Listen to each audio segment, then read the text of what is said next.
Good morning, team. Today is Monday, May 18th, 2020, and we have 8 more days of school. We're down to our final 2 weeks, team. So I'm super excited to finish out this year with you. If you haven't completed your Hello Morning survey, please pause the video and go do that now. Thanks, team. Let's jump into our science and COVID-19 fact of the day. So one of the businesses that has been strongly impacted by the coronavirus is the movie theater business. Let's watch this quick video and see how the movie theater business has been impacted. Welcome back. Coronavirus has had a substantial impact on the film industry, especially movie theaters. Like most non-essential businesses, movie theaters were forced to close their doors in mid-March, leaving them with damaging financial problems. But now Georgia and Texas are permitting movie theaters to reopen under certain conditions. Joining us now to update us on where the movie theater business currently stands is John Fithian, President and CEO of the National Association of Theater Owners. Thanks for being with us today, John. And your association represents operators of more than 35,000 movie screens across the country. Give us some perspective here. Just how devastating has this pandemic been on your members?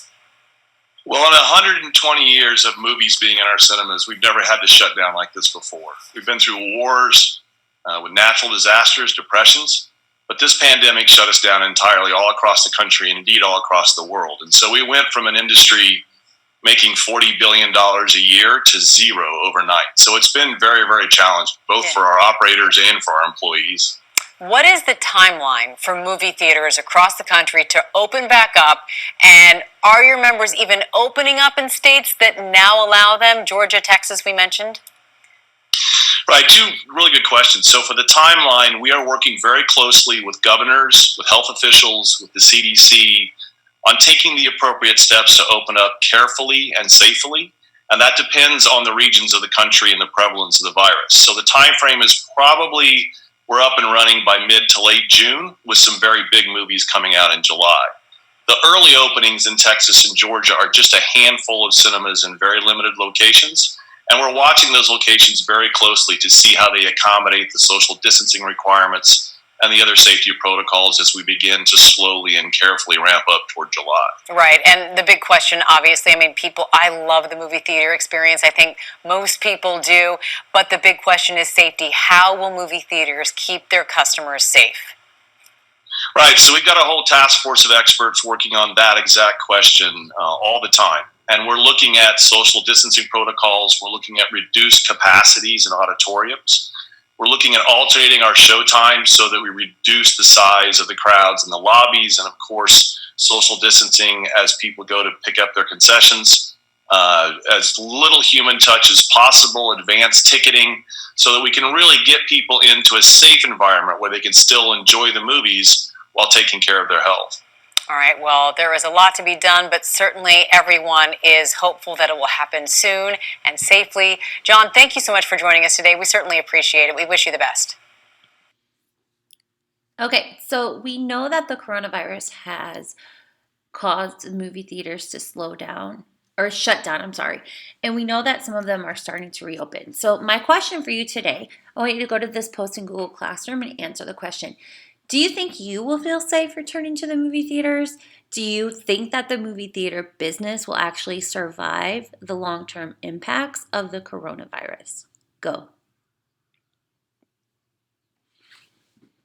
All right, let's jump into our lesson for today. Today we're actually going to review our sun in the Milky Way galaxy. Last week we finished off the week revisiting the HR diagram, or the star chart. So today we're going to focus on our sun. The objective for today, you're going to compare the size and location of our sun to other stars in the Milky Way galaxy. So we're going to start off by doing a group reading, and this time instead of doing a stop and jot about the paragraph, we have checkpoints along the way. So let's get started. Our sun is a star, much like all of the other stars that are visible in the night sky. What makes our sun different than other stars in the sky is that it is so much closer to Earth, and thus so much brighter. The next nearest star to Earth, other than our sun, is Proxima Centauri, which is about 4.2 light years away from Earth. This is 263,000 times further away from Earth than our sun. Our sun is very, very, very, very small number light years away from Earth. While there are 11 stars within 10 light years of Earth, most of the other stars visible in the night sky are many thousands of times further away. With a telescope, stars many millions of times further away from Earth are visible. So let's look at our checkpoint. Our sun is so much brighter than the other stars visible in the sky because it is so blank to the Earth. The next closest star to Earth is blank times further away from the sun. Let's go back to our paragraph and find the answer. Our sun is so much brighter because it is, I see it right here, so much closer to the Earth.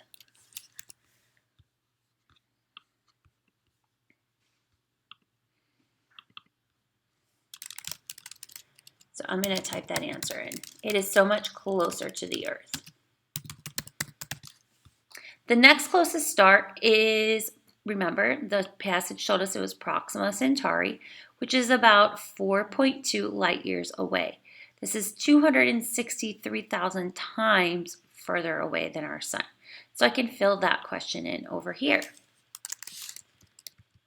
263,000 times. So the main idea here is that our sun is brighter and more visible to us than other stars because it is closer to the Earth. Next, compared with the other stars in our galaxy, the sun is a medium-sized star. Typical main sequence stars in our galaxy vary in size from 0.1 times less massive than our sun to about 40 times more massive, with a radius of 0.1 to 18 times that of the sun. The luminosity, remember this is brightness, or absolute brightness of main sequence stars in our galaxy varies from less than 1 times as bright to 500,000 times brighter. Giant and supergiant stars near the end of their life can become much, much larger in diameter and brightness. So here we have our HR diagram. We finished last week revisiting this. And if we look, we can see that our sun is here. Okay, so compared with other stars in the universe or in our galaxy, the sun is a medium-sized star. Okay, remember that the brightness of the stars on the HR diagram is compared to the sun. So everything up here is going to be brighter. Everything down here is going to be less bright. So our checkpoint 2 asks us to compare the size of the sun to other stars in the Milky Way galaxy. So I want you to take 30 seconds and think about one sentence that you can write that compares the size of the sun to other stars in the Milky Way galaxy. Go.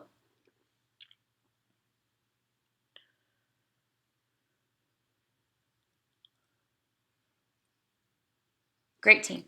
So I can see that our paragraph tells us that compared to other stars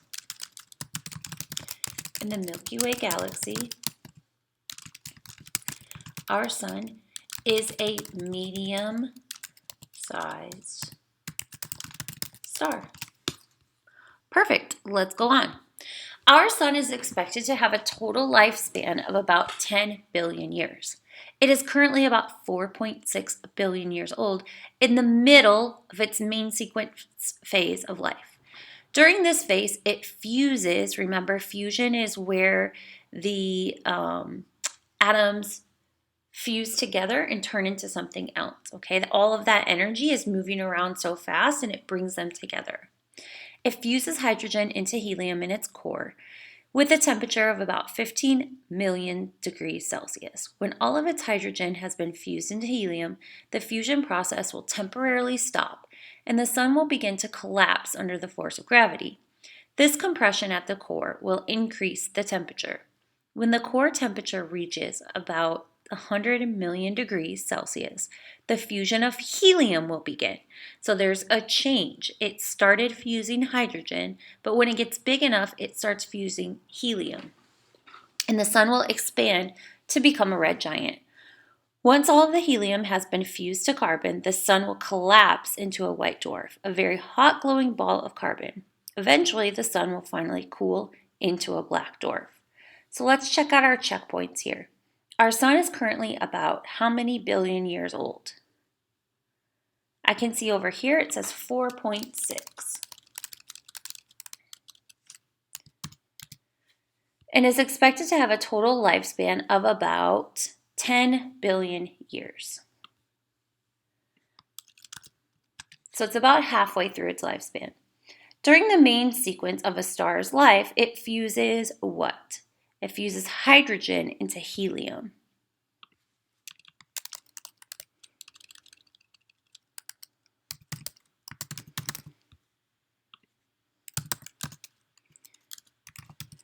It has a core temperature of blank degrees Celsius. So here we see 15 million degrees Celsius. In the beginning of this giant or supergiant phase, a star fuses blank into blank. So I'm going to give you maybe 30 seconds, and I want you to come over to this paragraph and find the answer.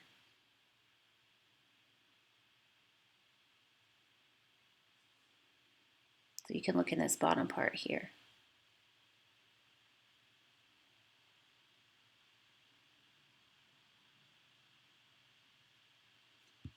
Okay, so if you look here, team, you'll see that helium actually fuses into carbon.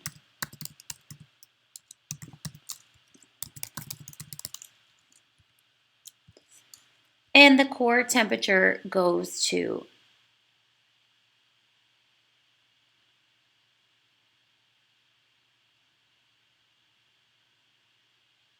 100 million degrees when that process starts.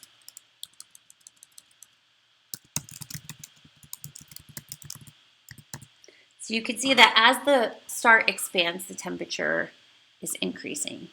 Next, the sun is located in the Milky Way galaxy, which is shaped like a flat disk with outwardly spiraling arms. So here's a picture of the Milky Way galaxy. These spirals right here are the arms. The overall diameter of the Milky Way galaxy is about 100,000 light years. Our sun and solar system is about 27,000 light years from the center in one of the spiral arms. So if you look closely at this picture, you can see that the sun is located here. So it's actually located in one of the arms. It's called the Orion arm. There are about 200 to 400 billion stars in the Milky Way. They are seen from Earth as a milky white band of stars, hence the name crossing the sky. But it is visible only on very clear, dark nights away from city lights. So our last checkpoint here asks, where is our sun located within the Milky Way galaxy? I'm going to give you 30 seconds to go ahead and write one sentence that answers that question. One college-ready sentence, team. Let's start it off. The sun is located. Now I want you to finish the rest. Great. In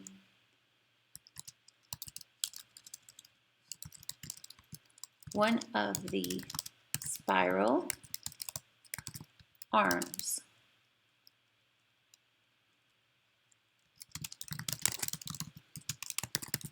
The Milky Way galaxy.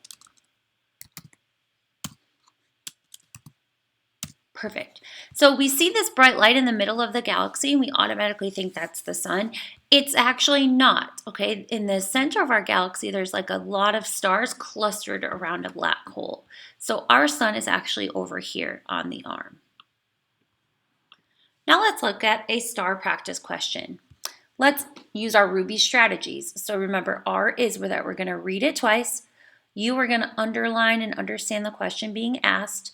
B, we're going to break it down I, we're going to identify the key concepts. E, we're going to eliminate incorrect answer choices. And S, we're going to select the correct answer. So let's do our R. With the use of the Hubble Space Telescope, scientists recently discovered a giant runaway star. It is 90 times larger than the sun and is very hot and blue-white in color. Why does the sun appear to be brighter than this runaway star when viewed from Earth?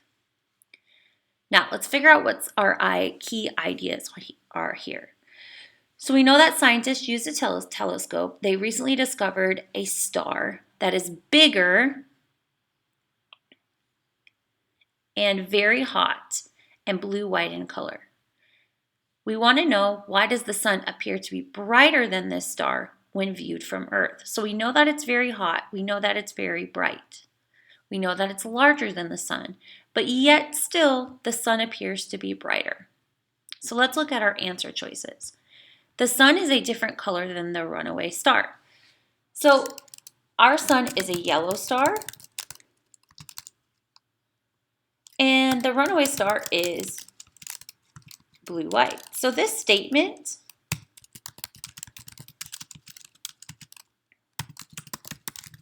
is actually true.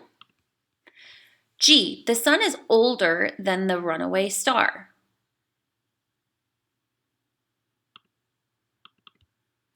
We don't know that here, okay? We know that our sun is about halfway through its life cycle.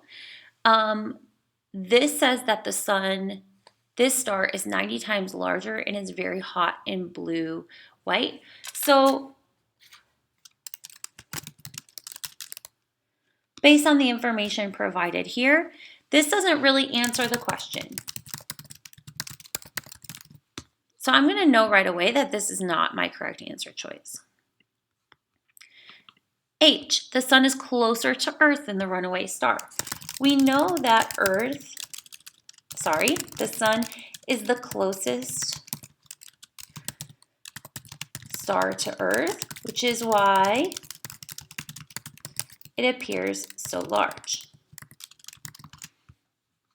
So this might be my correct answer choice, but I'm still going to go to the next one. The sun is made of different elements than the runaway star. So we know that the fusion process is different depending on size. Remember, we read that in the article. But again, this doesn't really answer my question, so I know that this one is not going to be correct either. So let's go back. What the question is asking us is why this other star does not appear as bright from Earth. So with that, I know that my correct answer choice is H, because this is the same exact thing. Okay, we know that the sun is the closest star to Earth, which is why it appears so large. Now, when I say go, you're going to go to the next section of this Google form. Use your Ruby strategies to answer the questions about our sun. Turn it in Google Classroom, and I will see you back here tomorrow. Of course, if there's any questions, please email me or call me. Miss you, team. Bye. Have a great day.